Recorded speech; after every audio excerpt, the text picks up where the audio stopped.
Тәгалә һәм Пәйгамбәрбез галәйһиссәлату вәссәламның сөннәте буенча мусулман никахы бернисә мөһим һөдемтәгә килтерә. Кешеле нәселде дәвам итү ихтыяҗы канәгатьләнә. Ошының менән Аллаһтың рәхимлегенә лә ирешә.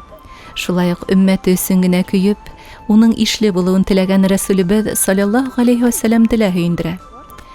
Өлкәндәргә хөрмәт һәм кескенеләр тураһында кайгырту да шулай ук гаиләлә барлыкка килә.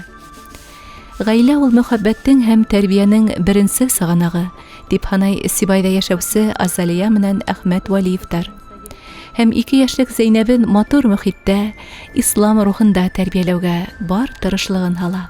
Во время беременности нужно побольше читать Корана, чтобы она привыкала, прислушивалась, потому что, иншаллах, уже задатки есть, и обычно даже так говорят, то, что дети легче учат, заучивают Коран в 2-летнем, 3-летнем возрасте. Конечно же, из детства прям надо на ночь читать. Когда кормишь грудью, обязательно нужно читать Коран, чтобы ребенок запоминал уже постепенно. И также для его защиты перед сном, перед тем, как кушать садимся, после того, как кушать, надо все дуа читать с ребенком. Она уже нам подражает, постоянно держит ручки, аминь говорит или еще что-то. С нами встает на намаз читать. Атыр сыфатлары инде беренчедән үзеңнең үрнәгене күрсәтергә кирәк инде. Үзең тәрбия алырга тиеш, гыйлемне алырга кирәк инде шул. Теге ата-аналарны чиксен тәрбиядә шуны искә төшерергә кирәк.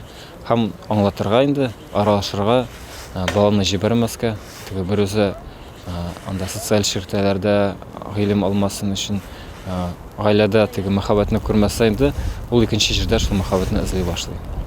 Я хочу, чтобы дочка, иншаллах, стала идеальной супругой, и на своем примере со своим мужем хочу показывать ту любовь, поддержку мужа, иншаллах, чтобы она к этому привыкала, чтобы она в этом воспитывалась, в этой любви, заботе, поддержке, взаимопонимании в семье, чтобы она видела, к чему стремиться, какой должна быть семья. Рухи яктан гаиләле кешеләр генә үсә ала диләр. Шул ысынмы ул? Моны бер-берең белән яшәп, холкың да шымара, ниндидер күркәм сифаттар да барлыкка килә. Әйе, дөреслекдә шулай инде. Менә син берүзең ялгыз булганда, ул бит синең икенче төрле була привычкалар, икенче караш була дөньяга, дингә.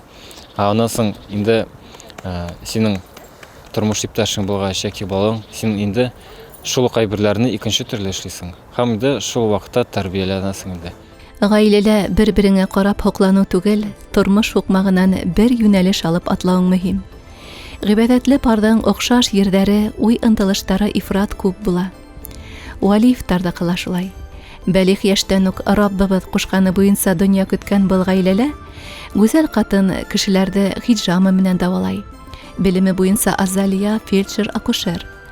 Вурс хәрби училищен тамамлап, адак Казандагы Мөхәммәдия мәдрәсәһендә белем алган Әхмәт, Сибайдың Южный касабаһындагы Зәйнулла Расулов исемендәге мәчеттә имам-хатиб, дини белем бирә. Әссәлам гәзитенең урындагы вәкиле булып эшләй. Мәчет ачылганы 9 ел була. Һәм нигезне инде салды монда безнең кардаш, ул безнең завхозда булып тора, ул Илнур Халилов. Менә шул инде ярдәмче булып, ул монда теге күп акчасын да инде, но булай инде гомумән халык белән инде ул мәчет төзелде. Һәм мәчетнең исеме Зәйнулла Ишан Расуловның исемендә мәчет. Һәм инде шул ни өчен без шул инде исемне алдык? Без теге для галочкына түгел инде теге слово ради словына. Без именно шул Зәйнулла Ишанның юлын дәвам итәбез. Менә шул ул бит зур галим булган иде, үзенең халыгы алдында аны теге патша, король дип атыйлар. Беренче максат ул бөтеннән гомумән халыкның гыйлем дәрәҗәсен күтәрү.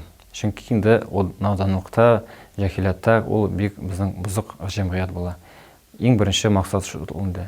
Һәм икенче инде шул кешеләргә бер белгердерү, җиткерү инде шул мәгълүматларны, ислам юлларын, ислам кануннарын инде аңлатып шул менә.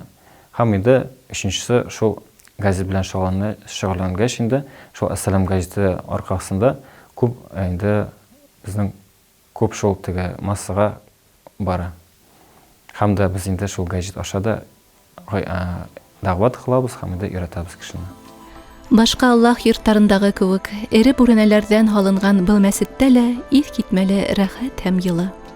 Был мәхәлләне максатлы, белемле яшьтәр итәкләве ошо хузурлыкты, ян тыныслыгын тагы ла арттырып ебәргәндәй.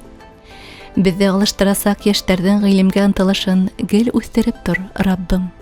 Ихлас һәм лаеклы алмаш бир.